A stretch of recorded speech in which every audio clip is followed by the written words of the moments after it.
여러분 안녕하세요. 오늘부터 3주간 그 영성과 교육이라고 하는 제목으로 여러분과 같이 은혜를 나누려고 합니다.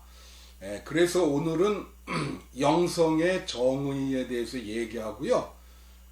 다음 주는 영성의 균형, 그리고 그 다음번에는 영성 훈련과 영성 교육에 대해서 이렇게 그 연관성에 대해서 여러분과 같이 찾아뵈려고 합니다.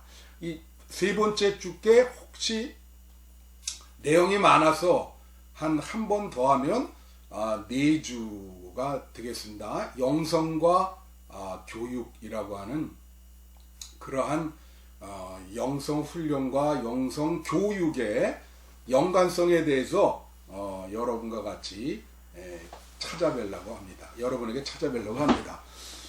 우선 오늘은 영성의 정의를 내리는 시간인데요. 그 영성의 정의가 참 위험하고 또 어려운 작업입니다. 왜냐하면 이 영성은 참 두 가지가 있는데, 영성의 정의를 내리기가 애매한 게 있어요. 애매성. 또 그 다음에 모호하다 그러잖아요. 모호성을 갖고 있습니다. 그 영성 정의의 애매성이라고 하는 것은요, 그 영성의 정의가 매우 다양해요. 너무너무 다양하게 영성이라는 말이 쓰여지고 있고, 또 그게 오용되는 부분도 있습니다. 그래서 예를 들면 어떤 분 얘기하는데 뭐 공산주의 영성이라, 또 히틀러의 영성이라, 뭐 이렇게 이야기하는 분들도 있는데, 그거는 크게 잘못된 거예요. 영성이라고 하는 것은 어떤 초월적 실체에 대한 그 초월성이 있어야 되는데, 이제 그런 부분들이 없는 거에 대해서 영성을 붙인다는 거는, 그거는 영성의 오용이라고 볼 수가 있습니다. 또 영성의 모호성이라고 하는 건 뭐냐면요, 영성의 모호성은 영성과 비영성을 구분하는 경계가 모호하다는 거예요. 그 경계선을 구분하기가 쉽지 않다, 이제 그런 말이 되겠습니다. 자, 그래서 이 영성의 정의를 오늘 좀 기독교 교육적으로 내려보려고 그렇게 하는 건데요. 우리는 한국교회 영성에 대해서 좀 알아보려고 합니다. 이 한국교회의 그 영성은 지금까지 대부분 부흥회나 기도원을 이런 중심적인 그런 영성을 추구해 왔습니다. 그래서 이 영성이 굉장히 단속적이라고 볼 수가 있습니다. 이 단속적이라고 하는 것은 끊어진다 이거예요. 지속적인 영성이 아니라는 얘기입니다. 그래서 영성이 이렇게 자꾸 끊어지는 그러한 영성을 해왔다.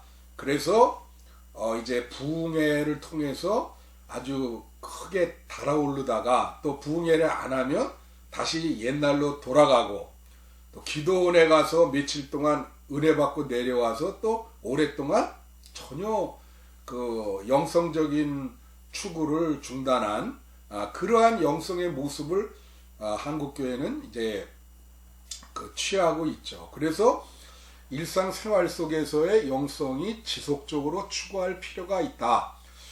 또 하나는 이 한국교회 영성은 치우친 영성이라고 하는 거예요. 이렇게 이제 영성의 제일 중요한 게 뭐냐면 균형이거든요. 균형. 모든 그 성령의 9가지 열매처럼 모든 덕목들이 조화롭게 균형돼서 발달되는 게 영성인데, 우리는 이 영성이 많이 치우쳐 있어요. 그래서 뭐 예를 들면 아주 그 성령 은사 운동이라든가 또 이 카톨릭과 비교를 하면 이 카톨릭은 이 침묵의 기도를 주로 하거든요. 우리 개신교는 구성기도라 그래서 이렇게 말을 하는, 소리를 내어 하는 통성기도, 그거를 합니다. 그러니까 때로는 기도가 침묵으로도 드려야 되거든요. 그래서 이런 기도에 있어서도 어떤 균형과 조화를 이루어야 되는데, 대부분의 영성이 이렇게 한쪽으로 치우쳐 있다.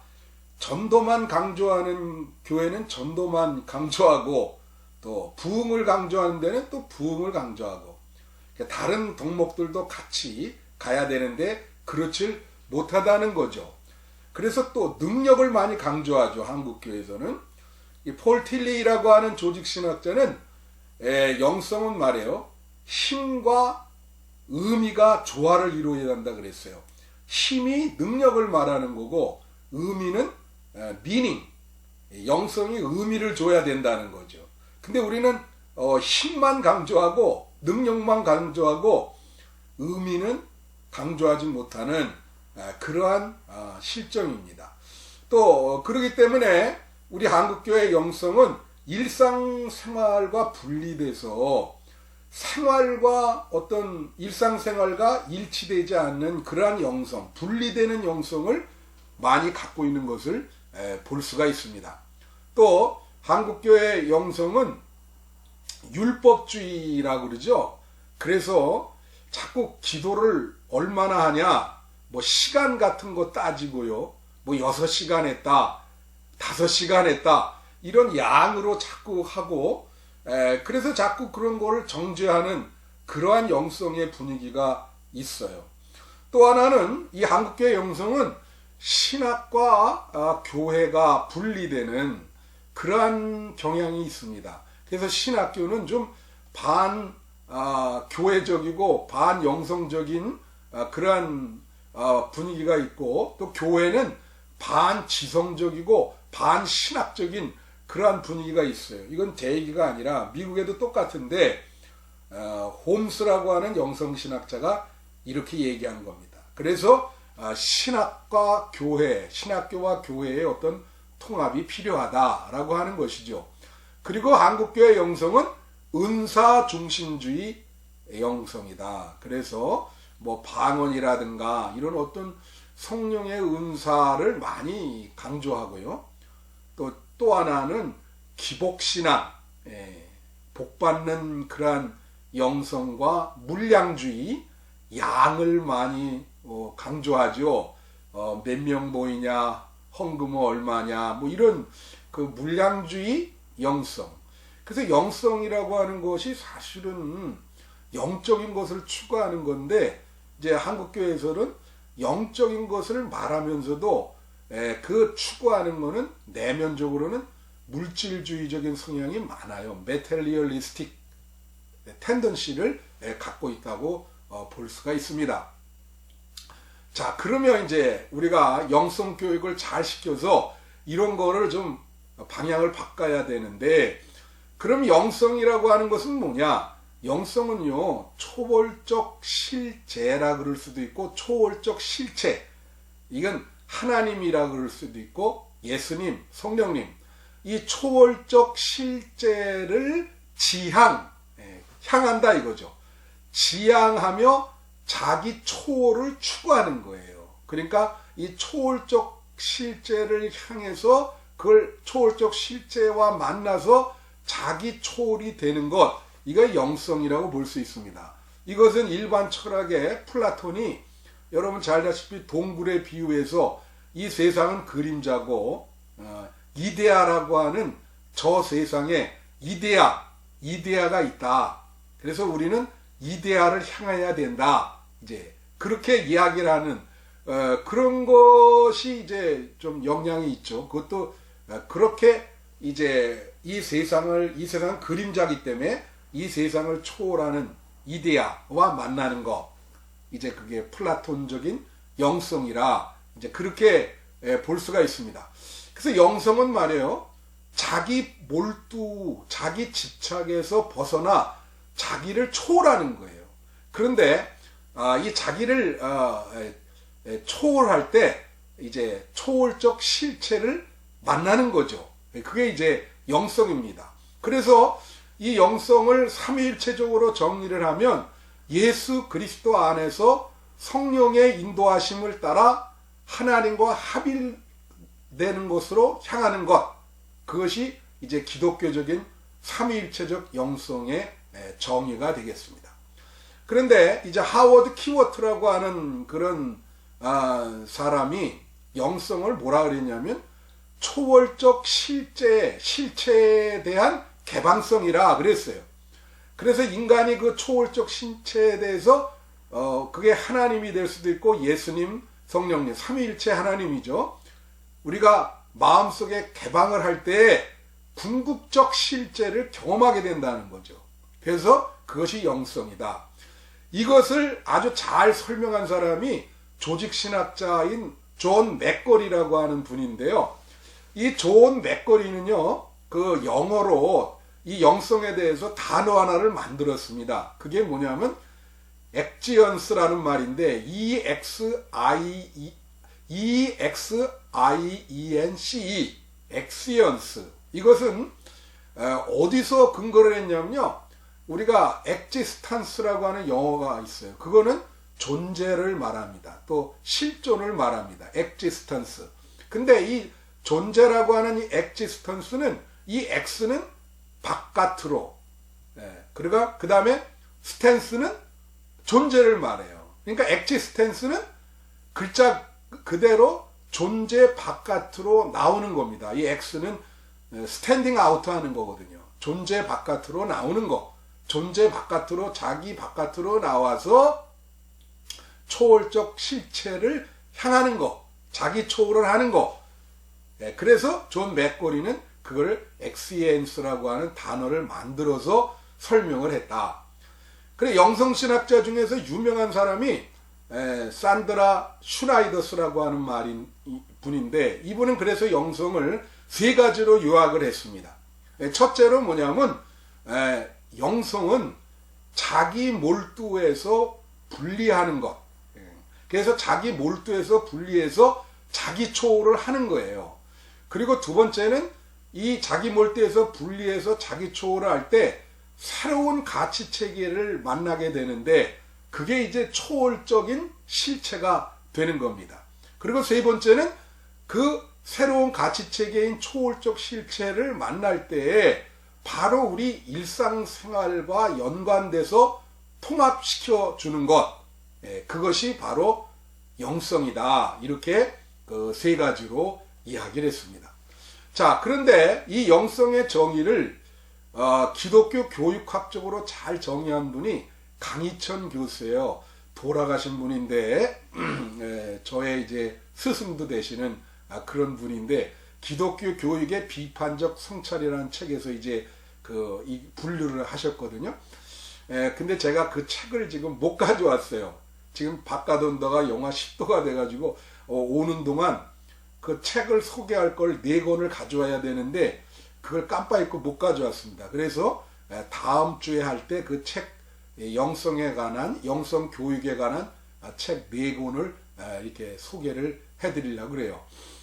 거기서 이 강희천 교수는 영성에 대해서 정의를 하는 4가지 접근을 구분을 해요. 그게 바로 뭐냐면 총체적 경험적 접근, 그리고 삶의 구조에 변화를 주는 접근, 그리고 발달 이론에 근거한 접근, 그리고 해방신학적인 접근인데, 저는 여기서 3가지만, 교사들을 위해서 3가지만 하고요.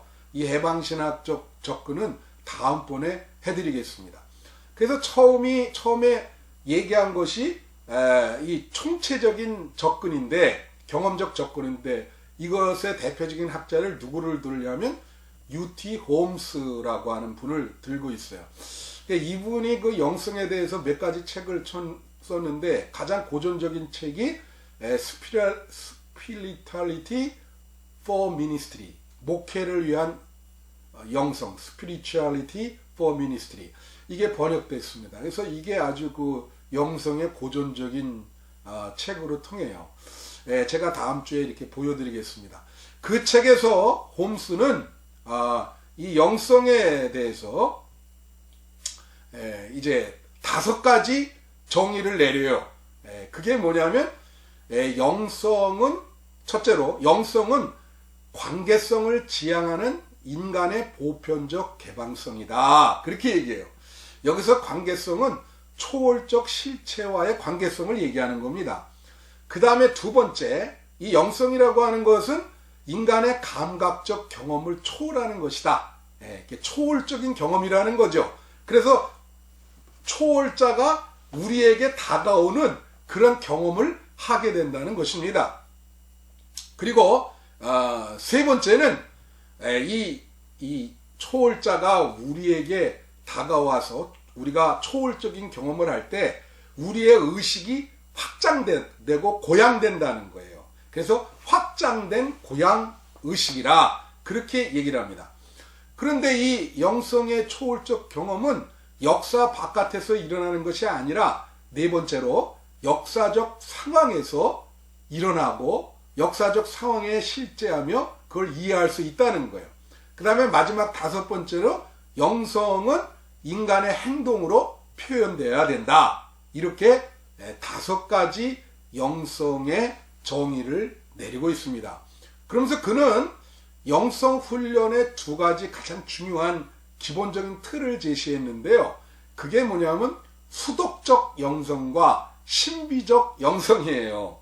그 수독적 영성이라고 하는 것은 이게 아케시스라 그래서 이게 경기장에서 훈련하는 아스케시스라 그래서 훈련하잖아요. 운동선수가 그런 훈련의 의미를 갖고 있습니다. 그래서 이 수덕적 영성은요, 무슨 영성이냐면 기도와 금식 이렇게 규칙적으로 훈련하는 그러한 영성이고, 홈스는 이것을 도구적 이미지라 그랬습니다. 도구적 영성이라 그렇게 얘기했고요. 그리고 신비적 영성은 이것은 무스테리온이라 해서 비밀이라고 하는 뜻인데, 이것은 이 신비적 영성은 하나님과의 신비적 합의를 추구하는 영성이에요. 그래서 이거는 그 터미널 이미지라 그랬는데 종착적 이미지라 그래서 좀 완성된 그 이미지다. 그렇게 이야기를 했습니다. 그래서 이거는 아주 깊은 명상 그것을 얘기했는데, 근데 이거는 말이에요. 이 수덕적 영성 훈련은 일반 성도가 하는 거고, 신비적 영성은 은둔해서 깊은 영성가가 하는 것이다. 그래서 이렇게 좀 구분을 했어요. 좀 어떻게 보면 평신도와 또 어떤 그 굉장히 깊은 영성가와 이렇게 구분을 해서 어떻게 보면은 이 수독적 영성은 불교의 대승 불교 같고요. 그리고 이 신비적 영성은 소승 불교와 같은 그러한 이미지를 주는 그러한 것입니다. 아무튼 홈스는 이러한 영성을 2가지로 분리했다고 하는 것을 여러분에게 말씀을 드리고요. 그 다음에 우리 강희천 교수님이 얘기한 2번째 분류법은 뭐냐면 삶의 구조 변화를 위한 접근입니다. 이 삶의 구조 변화를 위한 접근은 마이클 워런이라고 하는 사람인데, 이분은 이제 뭐라고 하냐면 영성을 추구하는 것은 모든 인간의 보편적인 현상이라는 거예요. 그런데 어떤 형태의 영성을 추구하는가, 그게 중요하다. 그러면서 이런 얘기를 했습니다. 지금 사회가 자본주의고 소비지향적인 사회이기 때문에 기독교인의 영성도 소비지향적인 영성을 한다는 거예요. 예를 들면 이거죠. 헌금을 많이 드리면 복을 많이 받는다. 이제 이런 영성인데, 이것을 이제 그 가장 낮은 차원의 영성이라 그렇게 이 마이클 워런은 이야기하고 있습니다. 그래서 이 마이클 워런이 삶의 구조 변화의 접근, 이렇게 삶의 구조 변화를 위한 영성적 접근 내서 영성을 뭐라고 얘기하냐면 하나님의 임재에 다가가는 집중적인 방법, 체계, 하나님의 임재에 아주 집중해서 다가가는 방법과 체계를 영성이라 그렇게 이야기를 해요. 그러니까 영성이라고 하는 것은 삶의 방식에 영향을 주는 삶의 구조입니다. 그러니까 삶으로 나타나야 돼요, 영성은. 예. 그래서 그러니까 어떤 형태의 영성이 우리의 삶에 도움이 되는가? 이 마이클 워런은 그러니까 하나님의 임재에 접근할 수 있는 이 방법적인 그러한 체제, 그거를 영성이라. 그래서 그것은 상당히 구체적이고 실체를 추구하는 방식이고 그 실체를 어떻게 추구하느냐에 따라서 관심과 훈련 방법이 달라진다고 하는 것이죠. 예. 그래서 이 영성 훈련 방법은 상당히 구체적이고, 그리고 이 어떤 종교든 이런 영성 추구의 방식을 갖고 있다라고 하고 그렇게 이야기를 합니다. 그런데 이 마이클 워런이 이 영성을 두 가지로 분류를 했어요. 명목적인 영성이랑 이 실제적인 영성이다. 이게 중요한 구분법인데, 명목적인 영성이라는 건 뭐냐면요, 이 영성이 말이에요, 우리의 삶, 일상생활, 이 삶의 구조와 관련이 없으면서도 관련이 있는 것처럼 위장하는 거예요. 그러니까 이게 바리새인과 같은 영성이죠. 전혀 자기는 일상생활에서 영성생활을 하고 있지 않은데 겉으로는 영성생활을 하고 있는 것처럼 꾸미는 거, 그거를 명목적인 영성이라 그렇게 이야기를 하고요. 실제적으로 영성이 일상생활에 나타나는 것을 이게 삶에 나타난 영성, 실제적인 영성이다, 그렇게 구분을 했습니다. 그래서 이 마이클 워런의 삶의 구조 변화를 위한 접근이다. 영성이라는 것은 우리 삶의 구조에 그 선한 영향력을 우리 삶의 구조에 영향력을 끼치는 방식, 쉽게 말하면 우리 삶의 방식에 영향력을 주는 그러한 구조, 삶의 구조, 그게 영성이라고 하는 것이죠. 자, 그렇게 이게 이제 마이클 워런의 정의고요. 그 다음에 이제 강희천 교수님이 얘기한 세 번째 방식이 뭐냐면 발달 이론적 접근인데, 이분은 콘스탄스 라이언이라고 하는 분입니다. 이분은 어떻게 보냐면 이제 제가 이렇게 계속 영성과 교육을 진행하면서 책 소개를 계속 할 겁니다. 오늘은 가져오질 않아서 그랬는데, 자, 이분은 거룩한 것과 세속적인 것을 구분하는 걸 반대해요. 개인적과 집단적, 공동체적인 것 구분하는 것 반대하고, 영성이 말이에요, 일부 소수의 신비적이고 신학적인 것에 독점되는 걸 반대합니다. 영성이라고 하는 것은 일반 모든 성도가 추구해야 된다고 하는 것이죠. 그래서 이분은 영성은 말이죠, 우리 일반 성도가 일상생활에서 감지할 수 있는 하나님의 임재에 대한 관심 혹은 확장된 의식, 고양된 의식, 이렇게 이야기를 하고 있습니다. 이게 이제 콘스탄스 라이언의 그런 얘기인데요. 이 콘스탄스 라이언은 영성 훈련을 할 때 세 가지 고려를 해야 된다라고 하는 거예요. 첫째는 뭐냐면 영성이라고 하는 것은 소수에 의해서 독점돼서는 안 된다. 그래서 신학적, 신비적으로만 그런 소수의 추구에서만 안 되고 일반 성도들이 누구나 추구할 수 있어야 된다고 하는 거예요. 그 다음에 두 번째는 영성이라고 하는 것은 일상생활과 분리돼서는 안 되고요. 일상생활과 총체적으로 통합시켜야 되고, 그리고 이것은 발달, 그 영적 성숙의 그 발달을 참고해야 된다는 거죠. 그래서 사람마다 그 차이가 있지 않습니까? 그 발달의 근거에서 영성이 훈련돼야 되고 추구돼야 된다.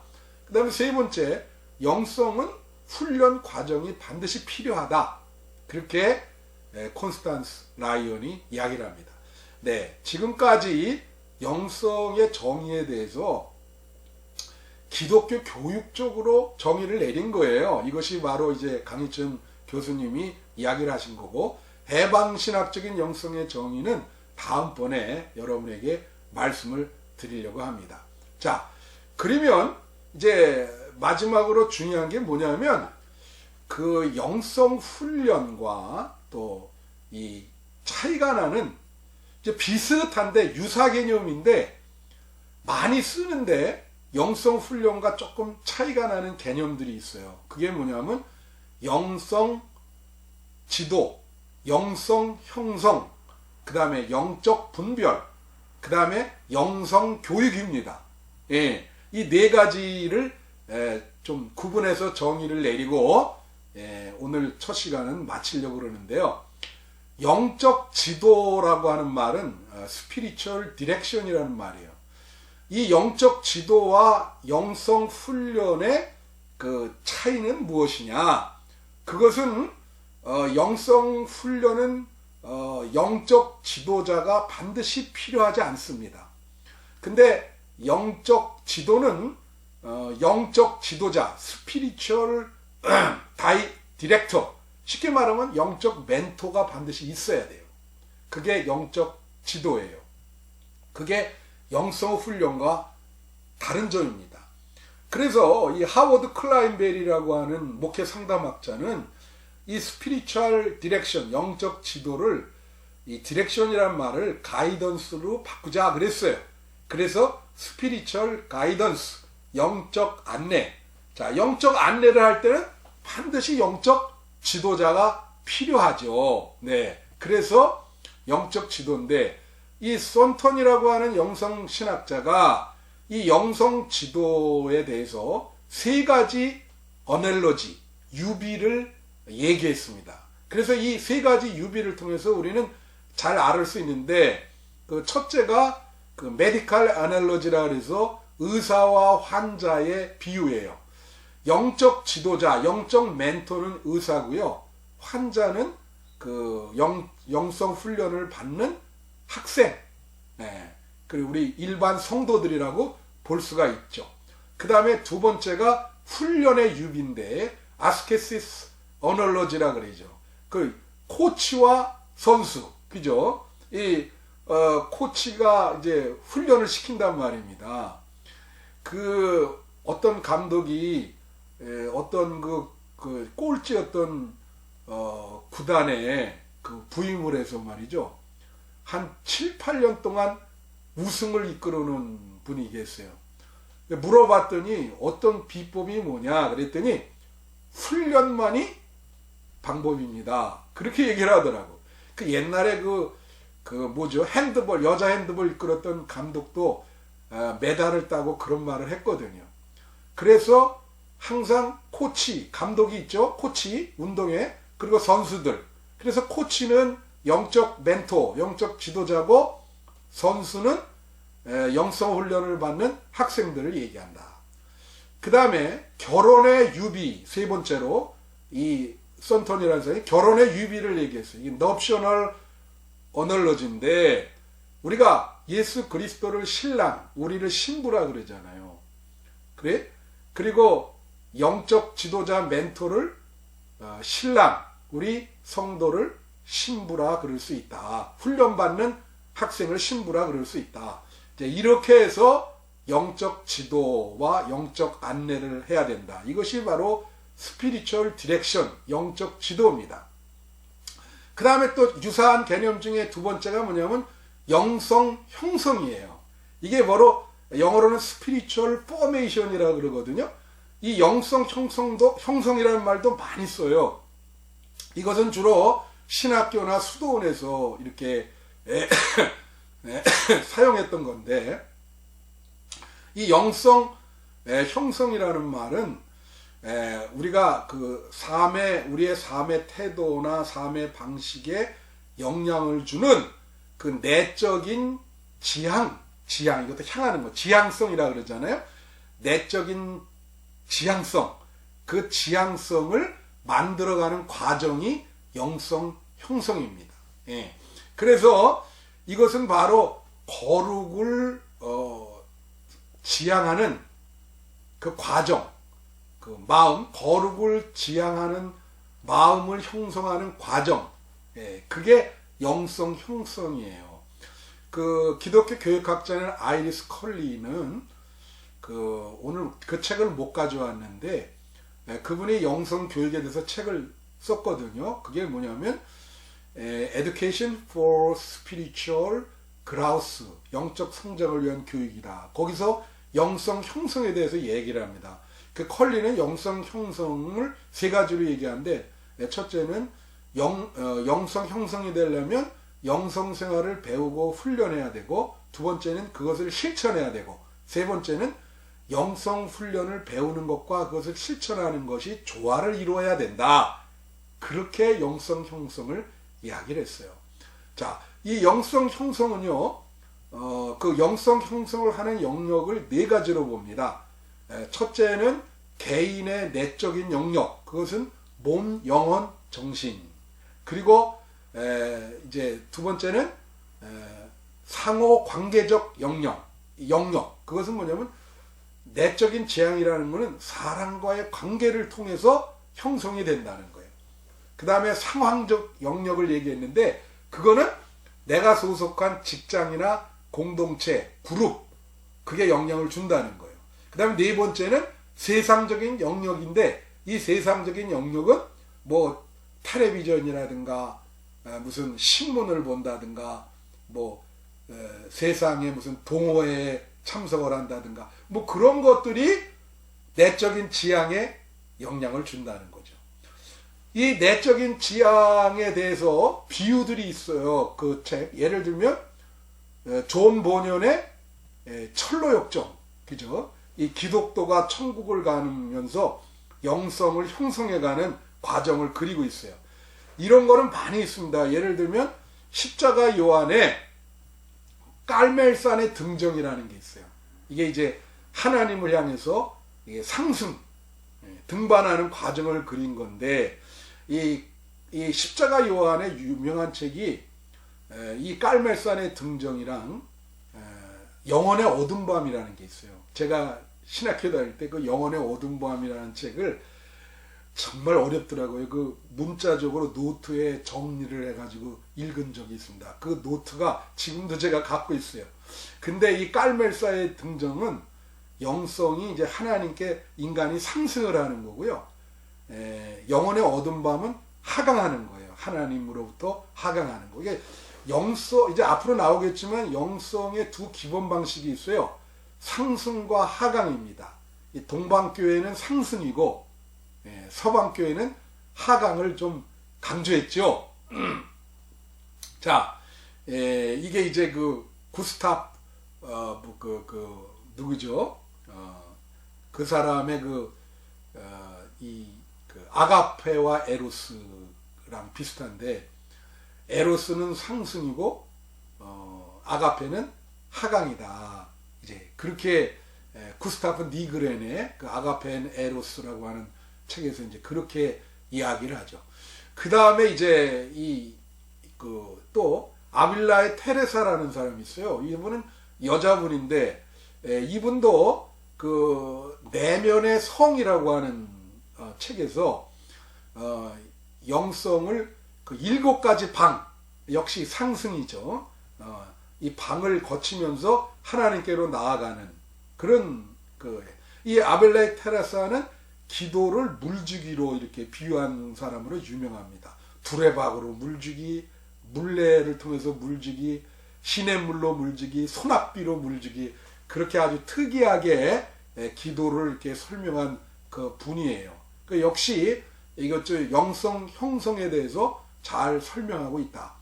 또 기독교 교육적으로 영성 형성에 대해서 잘 설명해 주는 분이 누구냐면 제임스 파울러라고 하는 신앙 발달 이론입니다. 이거는 우리가 한두 주 집중적으로 여러분에게 해드리려고 그래요. 그래서 오늘은 이제 이분은 그 단계를 이제 7단계 어떻게 되냐면 미분화된 신앙에서 보편화된 신앙으로 이제 향한다. 영성 형성이 이렇게 발달이 된다. 그래서 처음에는 뭐 직관적, 투사적, 신화적, 문자적, 그 다음에 뭐 종합적, 인습적으로 되고, 그 다음에 개별적, 반성적으로 되고, 그 다음에 결합된 신앙이 되고, 그리고 보편화된 신앙이 된다. 이렇게 이제 종합적, 인습적이 빠진 것 같습니다. 이게 중간에 이제 그 종합적, 인습적, 그러니까 직관적, 투사적, 신화적, 문자적, 그 다음에 종합적, 인습적, 개별적, 반성적, 결합적인 신앙, 그 다음에 보편화된 신앙으로 된다. 그래서 미분화된 신앙에서 보편화된 신앙으로 이렇게 영성이 형성돼서 발달된다. 이제 그렇게 이야기를 하고 있습니다. 그 다음에 이제 세 번째가 영적인 분별이에요. Spiritual Discernment라고 하는 건데, 영성을 영적 분별로 얘기하는 사람이 있습니다. 그래서 영성이 말이죠, 이제 뭐냐면 이게 일상에서 현존하는 예수님의 영, 성령을 따르는 삶이다. 그래서 영성이란 뭐냐면 이 하나님의 뜻을 내가 지금 따라하는가, 그거를 분별하고 점검하는 것이다. 그리고 영성이라고 하는 것은 선택과 분별이 중요하다. 선택과 결정이 중요하다. 그 영성은 은사와 또 영성은 은사이고 훈련이 필요하다. 그리고 또 영성은 감정적이다. 분별이 감정적이라는 거예요. 그러니까 분별이 감정적이고 분별은 은사가 있고 훈련이 필요하고, 분별이라고 하는 것은 하나님의 뜻을 따라 내가 살아가는지 점검하는 거고, 또 이 분별은 의식적으로 자기를 성찰하는 의식적인 성찰이다. 그리고 분별은 예수님의 영, 성령을 따라가는지 내가 생각해 보는 것이다. 이게 이제 분별인데요. 이 영적 분별을 이야기하는 책들이 여러 있어요. 예를 들면 제가 못 가져왔는데 이그나티우스 로욜라의 스피리추얼 엑서사이즈라 그래서 영적인 연습이다. 이게 4주간 동안 영성을 훈련을 하는데 주로 하는 훈련이 분별 훈련입니다. 그리고 이제 예를 들면 조나단 에드워드, 미국의 대부흥가인데 그분의 책 중에 릴리전 어펙션이라는 게 있어요. 그래서 신앙과 정서인데, 그래서 은혜를 받은 어떤 정서적인 그러한 어떤 그 표지, 적극적인 표지가 뭐냐, 소극적인 표지는 뭐냐, 또 부흥을 했는데 그 부흥의 성령의 역사가 일어나는데 그 부흥을 하는 그 성령이 그게 맞는가, 이제 그런 거를 분별하는 거를 조나단 에드워즈는 이 성령 현상의 분별, 그걸 많이 얘기했습니다. 예를 들면 여러분 그 퀘이커도 명료위원회라는 게 있어요. 클리어니스 커미티. 그래서 이렇게 그 분별을 하고요.